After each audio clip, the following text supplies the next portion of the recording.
Will you ever do videos on fan-translated JRPGs? I've done a couple of those already. Check them out. Go to my YouTube channel right now and just type fan-translated JRPGs Erick Landon and you'll see them. I've done, I think, 3 of them if I'm not mistaken. But yeah, I've done tops on those.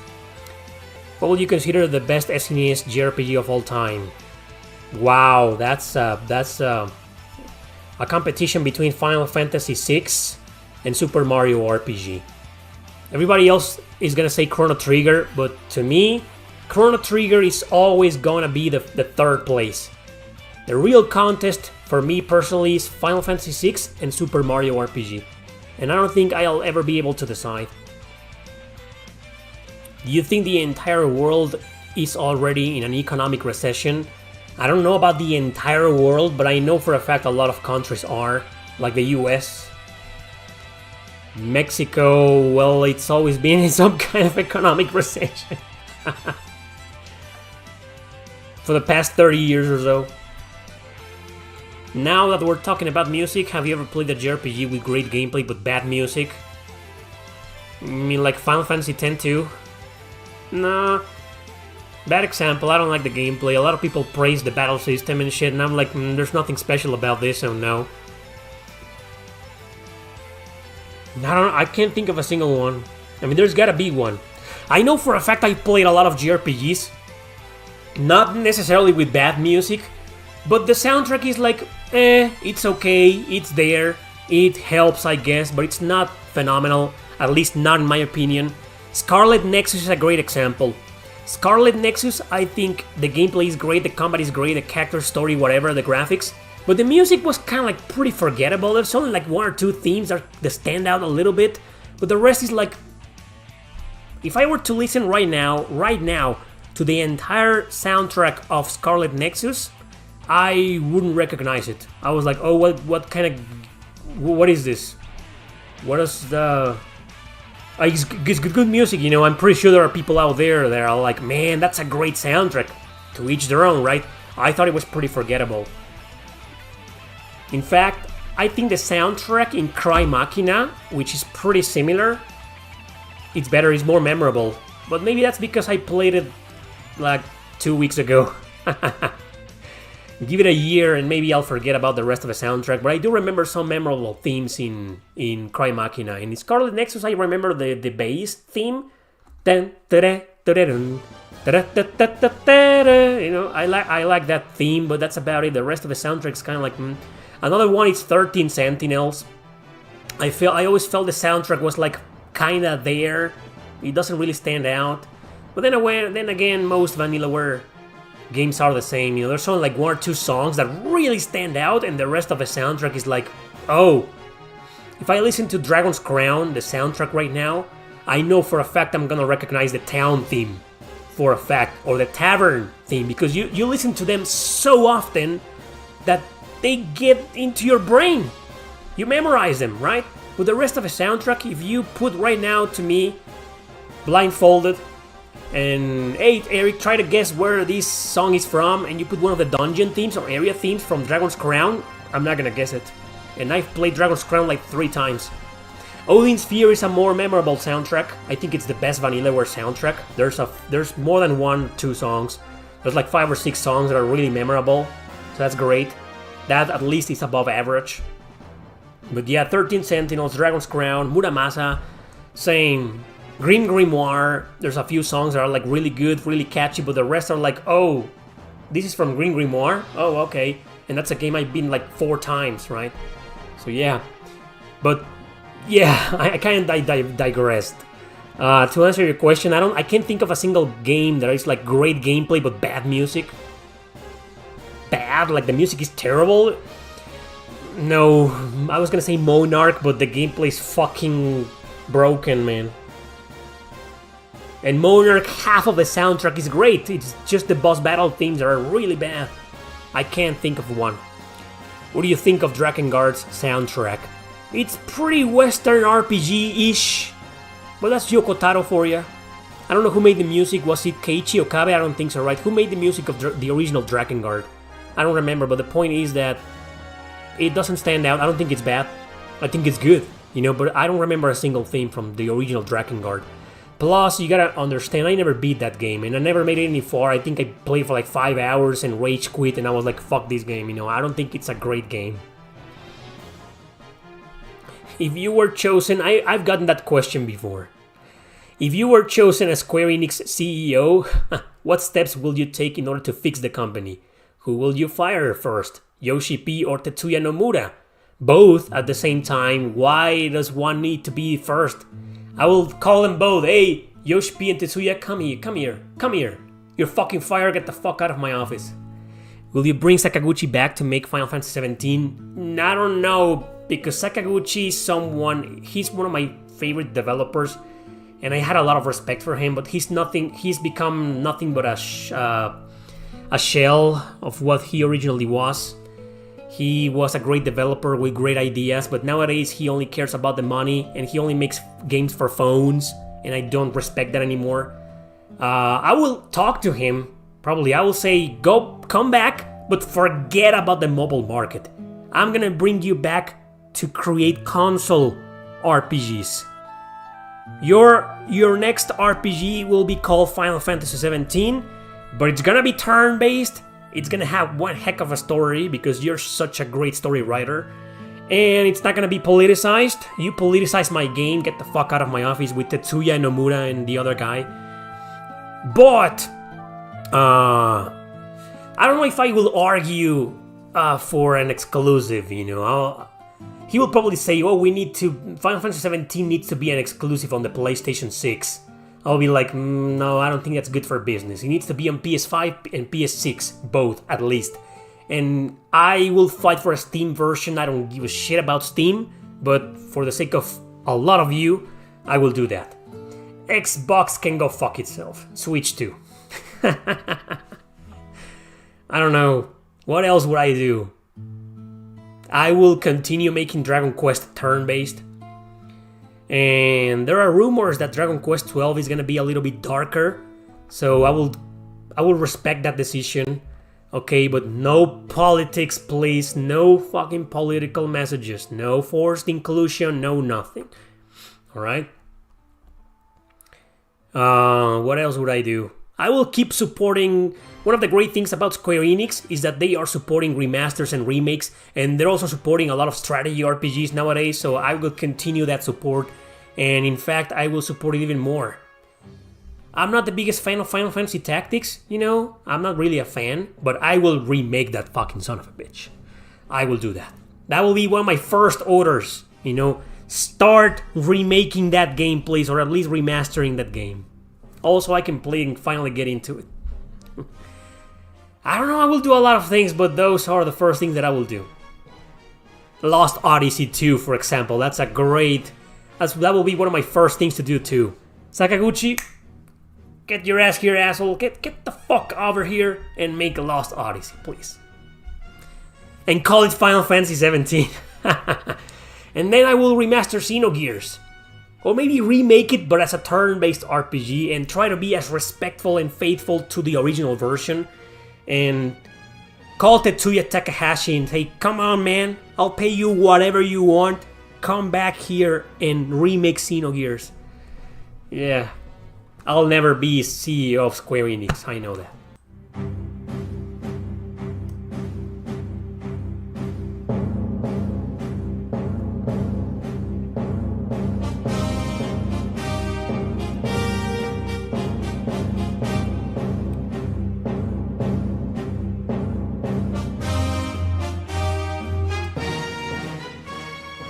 This is weird because today I added most of the playlist from today are songs that I actually know, but every now and then, I gotta add that one song, right, that I don't know where it's from. I don't know where this is from. I think this is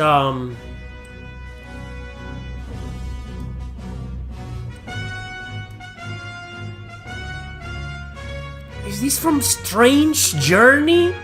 Yeah, believe it or not.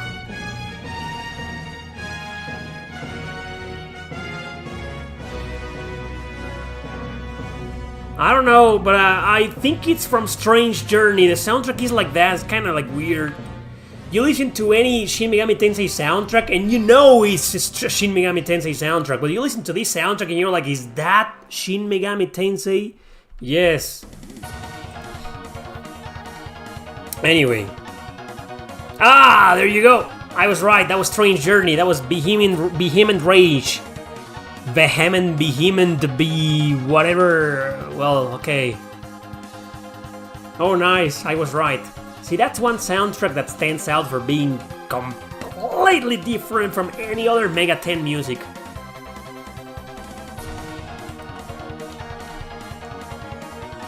This I have no fucking idea. Sounds familiar though.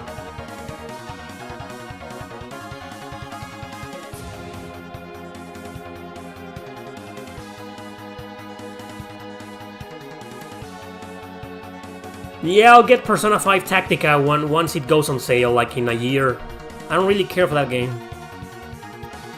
Well, more like I don't care about it. I do care for it, but just not about it. There's a difference. It took me many years to understand the difference. I was like, what's the difference between saying I don't care for or I don't care about? It's different. Saying I don't care for this means that you don't like it. And I don't care about means that you just don't care about that. Like you have no interest. You know, they're different things. They're similar, but different. So I do care for Persona Tactica 5, but I don't care about it right now.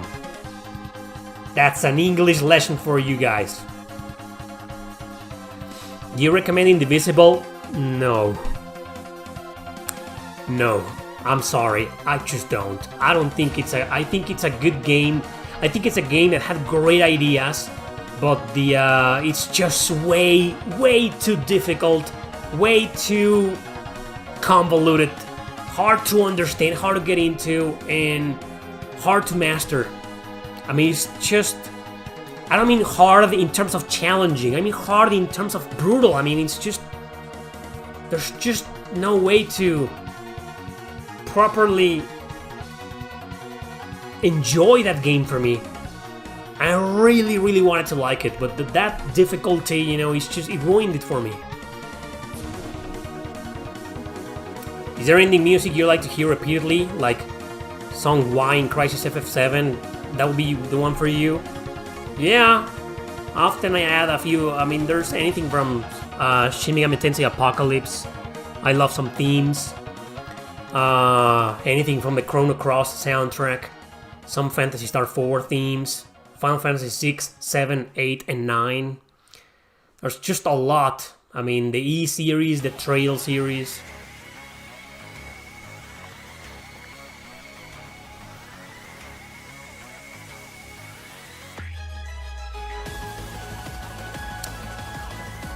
Is this from Cry Machina? Yeah, I think so. It's a good song. See, the Cry Machina soundtrack kind of stands out a bit more than the Scarlet Nexus soundtrack. Yeah. The little girls singing, that's Cry Machina. It's like this character, Enoa, was kind of like the idol character in the game. And she sings, and actually the voice actress in Japanese, the Japanese voice actress, she sings some of the songs. So I could be wrong though, but I think that's Enoa singing right now. What will be your honorable mentions for the dungeon themes that you didn't make? Oh wow, I left out a lot of Atlus and Falcom themes, and I said so in the video, in the chat.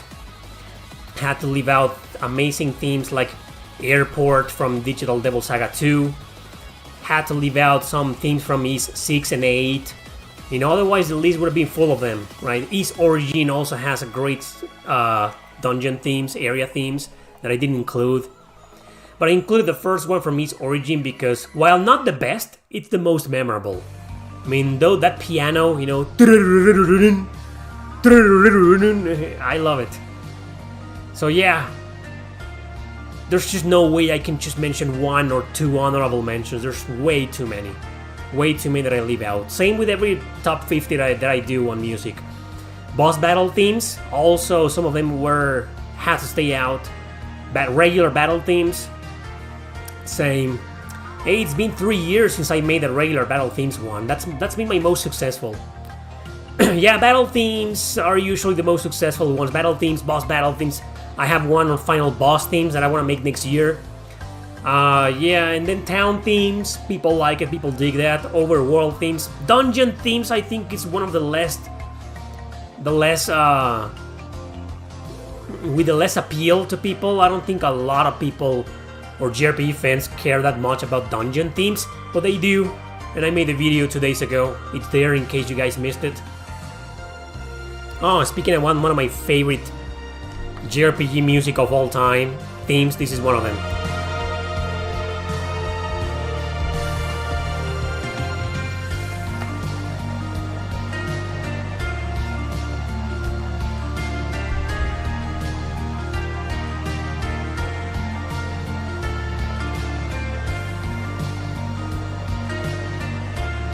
This is the overworld map theme. The world map theme from Shin Megami Tensei 4 Apocalypse. It's just phenomenal.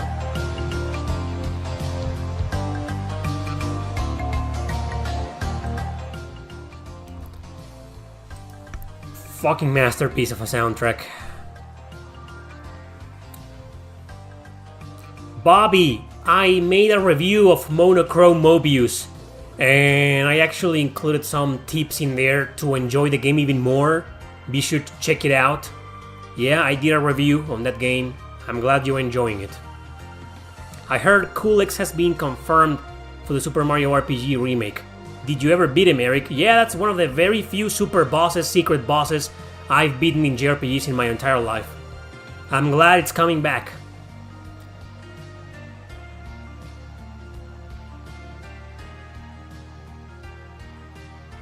Which would you say is the better action RPG between Ys 8 and 9? I get that question a lot for some reason. There's also a video I made about that. It's my Ys 9 review. And I made a comparison against 8. Like which one was the better game. And it's impossible to tell. It's just impossible. I like Ys 9. Personally, I like it more. But Lacrimosa is like...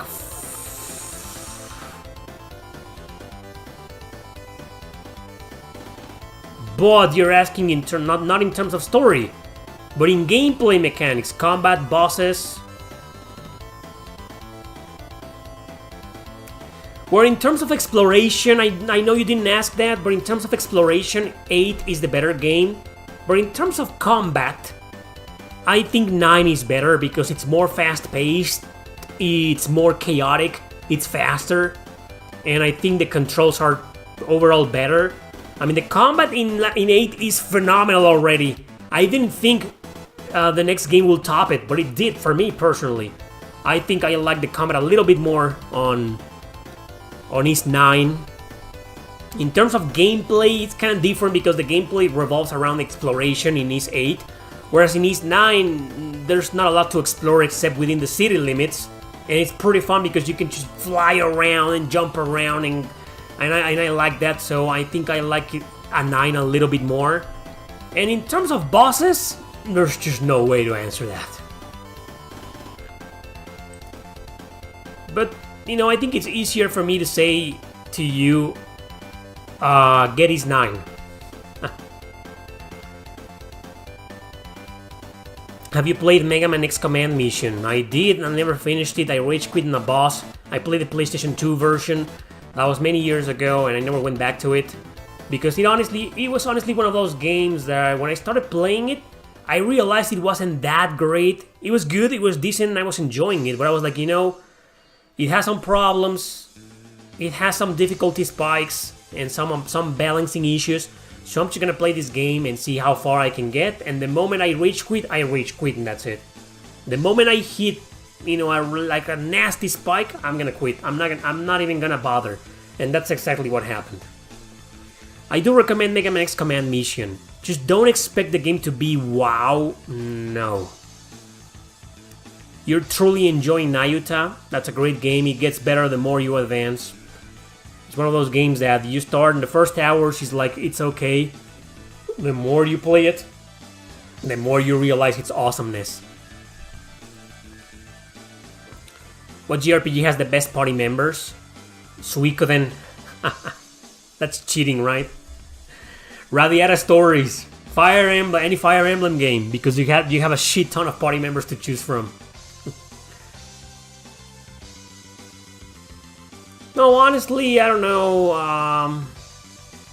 If you're judging, is your question more related to JRPG, the party members as units, how good they are in battle, or how great and memorable they are in terms of personality and development?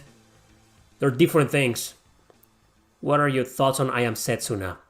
I think that's one heavily, criminally, massively underrated JRPG. It's not a masterpiece, but it just got mixed reviews, and I was like, man, this is a wonderful game. I think I Am Setsuna was overhyped a bit, because it was one of the first games back in 2017 in 2016. One of the first games that was an indie, but that was like a love letter to the classics. Like inspired by the classics, the 16-bit, 32-bit era. And it was advertised like that. So Square-Enix, when they advertised that game, they made a big deal out of it. And it was a launch title, its Switch port was a launch title on the Switch. So it was a big deal. So I guess people were expecting way too much out of it. Kind of like Blue Dragon. Remember Blue Dragon on the 360? Same. They hyped the game so much that obviously it didn't meet everyone's expectations. They thought it was going to be the next masterpiece, and it just wasn't. But I feel like a lot of reviewers and gamers didn't appreciate the game for what it truly was, for what it was trying to do. And it's a very conceptual game. What would it taking place in snow fields and shit? I mean, in winter, in a winter setting, So that was kind of conceptual, and I don't think people appreciated that. So they wanted the game to be the next Chrono Trigger. I mean, come on. Those are really high expectations, and it just wasn't. But and that's the reason why you got a lot of undeserved hate and rejection from gamers. And I don't think that's fair, I got to play the game after the hype, and I got to appreciate the game for what it is, and it's a wonderful game. Maybe not one of those, how do you guys call them, like 10 out of 10 games? Maybe not, maybe 8, maybe 9 out of 10, I don't know. Yeah, but yeah, I think it's a really good game. Very underrated. Zanki Zero is the most underrated? Maybe, but that game has a problem. Okay, the game's biggest problem is that it's very obscure. It got barely any advertisement.